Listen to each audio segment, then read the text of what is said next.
Joanna and the Threads of Time, Part 5. The heat rose from the ground in wavering sheets, not oppressive yet, just insistent, lifting the air into a slow shimmer that bent the horizon at its edges. Joanna blinked as the light resolved into mud brick walls, wide courtyards, reed-lined channels of water, and towering step terraces climbing towards a pale wash sky. Her breath adjusted. In, out, deep, slow. The air tasted of clay, smoke, and wet earth drying in sun. People moved through the courtyard with practiced rhythm, carrying jars, shaping bricks, writing into damp tablets with precise, economical hands. The sounds were soft but constant. Water poured, tools tapped, voices lifted and fell in workday cadence. The lyre was still with her.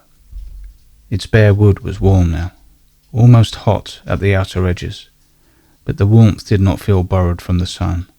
It felt contained, regulated, and listening.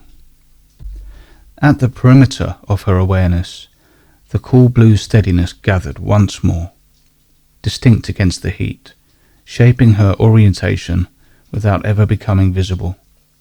An older man working at a low bench paused as he noticed her. His hands were stained with clay.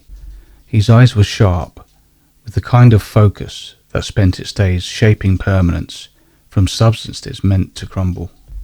His gaze went to her hair, then to the lyre. He went very still. "I have carved that," he said quietly.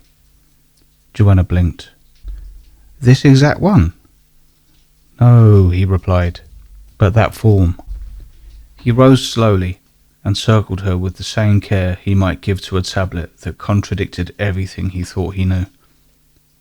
In the oldest halls, in the earliest storerooms, in the places we seal so memory cannot be altered by accident, he lifted his hand and stopped just short of touching the lyre.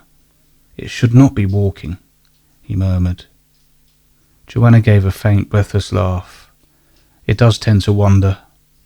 He studied her face, her stillness, her lack of defensive posture, the way her hands held the instrument without claiming it. "In our first stories," he said, "there is mention of a sound that predated writing, a sound that moved between sorrow and joy before either had fixed names." He turned and gestured for her to follow. Inside, a shaded chamber, oil lamps guttered low against thick stone walls.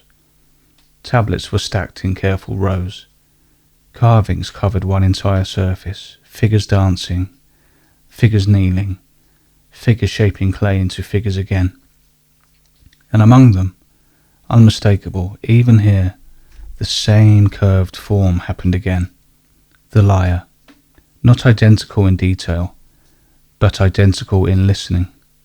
Beside it, etched into the clay, was a symbol composed of lines and partial curves, familiar now in the way unfinished things become familiar. The artisan's breath caught when Joanna's gaze locked onto it. "You have seen that before," he said. "Yes," she replied, "but I never see all of it at once." He nodded. "Neither did we." He turned back to her. "Whoever shaped this did so before kings needed songs, before cities needed walls, before gods required temples." Joanna swallowed. "Then how did it find me?" His answer came without pause.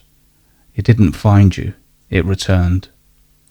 The lyre warmed in her hands, not flaring, not claiming, only acknowledging the truth as it passed.